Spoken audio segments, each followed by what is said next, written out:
అందరికీ నమస్కారం. నా పేరు శ్రీనివాస్. మీరు చూస్తున్నారు శ్రీను సోషల్ గనై యూట్యూబ్ ఛానల్. ఫ్రెండ్స్, ఒక మంచి టాపిక్తో మీ ముందుకు అయితే వచ్చా. లైక్ చేసి సపోర్ట్ అయితే చేయండి. నా ఎక్స్ప్లెనేషన్ నచ్చితే సబ్స్క్రైబ్ చేసుకుని సపోర్ట్ అయితే చేయండి. ఇక లేట్ చేయకుండా టాపిక్లోకి అయితే వెళ్ళిపోదాం. వారణాసి షూటింగ్లో బిజీగా ఉండే రాజమౌళి ఒక బిగ్ స్టేట్మెంట్ అయితే చేసినాడు. ఏంటి బ్రో ఇలాంటి స్టేట్మెంట్ ఇచ్చేసినాడు? నాకైతే ఆశ్చర్యం అయితే వేసింది. అంటే నేను తీసిన అంటే ఆ హీరోతో తీసిన 2 సినిమాలు ఆ హీరో తప్ప ఇక ఏ హీరో చెయ్యలేడు అని ఒక బిగ్ స్టేట్మెంట్ అయితే చేసినాడు. మనము ఈ స్టేట్మెంట్ వింటేనే మనకు అనిపించేదేమి, అది బాహుబలి 1, బాహుబలి 2 అని మనకైతే అనిపిస్తుంది. అవునా కదా? ఇదే రాజమౌళి తీసిన ఇప్పటివరకు 2 పెద్ద సినిమాల్లో ఈ సినిమాలు ఏ హీరో చేయలేరు అని అయితే మనకైతే అనిపించేస్తుంది. ఈవెన్ రాజమౌళి కూడా ఇదే అని చెప్పాడు అని కూడా మనకైతే అనిపించింది. కానీ రాజమౌళి చెప్పిండేది ఈ 2 సినిమాలు అయితే కాదు. అది ఏ సినిమాలో తెలుసా? జూనియర్ ఎన్టీఆర్తో తీసిన సింహాద్రి తర్వాత యమదొంగ. ఈ సినిమాలో జూనియర్ ఎన్టీఆర్ తప్ప ఏ హీరో కూడా చెయ్యలేరు అని బిగ్ స్టేట్మెంట్ అయితే చేసినాడు. ఇది ఒక లెక్కలో చెప్పాలంటే పొగరు స్టేట్మెంటు, అర్రోగెంట్ స్టేట్మెంట్ అనేది నాకైతే అనిపించింది. ఎందుకు చేయలేరు బ్రో?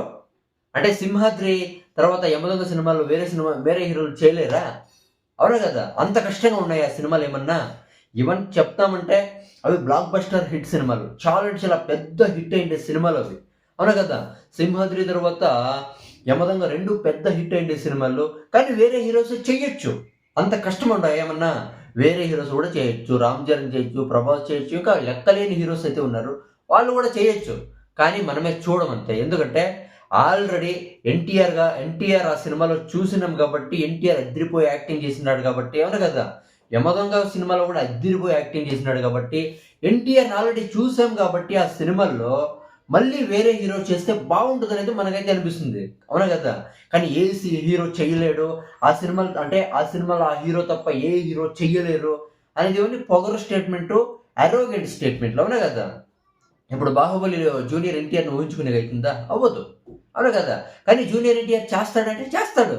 చేసే కెపాసిటీ ఉంది.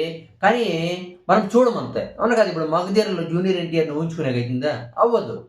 ఎందుకంటే మగధీరలో అదిరిపోయి యాక్టింగ్ చేసినాడు కాబట్టి రామ్ చరణ్ అయితేనే బాగుంటుంది. అవునా కదా? అంటే ఏ సినిమా ఏ హీరోయినే చెయ్యగలడు. కానీ ఆ సినిమా మనం ఆల్రెడీ చూసుంటాం కాబట్టి ఆ సినిమాని మళ్ళీ వేరే హీరో ఒక హీరో సినిమాని చూసిన తర్వాత మళ్ళీ అదే సినిమాలో వేరే హీరోని మనం అంటే చూడ్డానికి మనకి ఇష్టం ఉండదు. అవునా కదా? కానీ రాజమౌళి ఇలాంటి స్టేట్మెంట్లు ఇస్తే బాగుండదు. అవునా కదా? ఒక మంచి డైరెక్టర్ ఇలాంటి స్టేట్మెంట్స్ ఇస్తే బాగుండదు అనేది నాకైతే అనిపిస్తుంది. రాజమౌళి ఈ స్టేట్మెంట్ విన్న ఆడియన్స్ ఏం చెప్తున్నారంటే, నువ్వు అలాంటి సినిమాలు తీసావు కాబట్టే జూనియర్ ఎన్టీఆర్ని RRRలో ఇరికించేసావు అని కామెంట్స్ అయితే చేస్తున్నారు. ఇక దీని గురించి మీరేమనుకుంటారు? కామెంట్ అయితే చేయండి. నా ఎక్స్ప్లెనేషన్ నచ్చితే లైక్ చేసి సబ్స్క్రైబ్ చేసి సపోర్ట్ అయితే చేయండి. బై.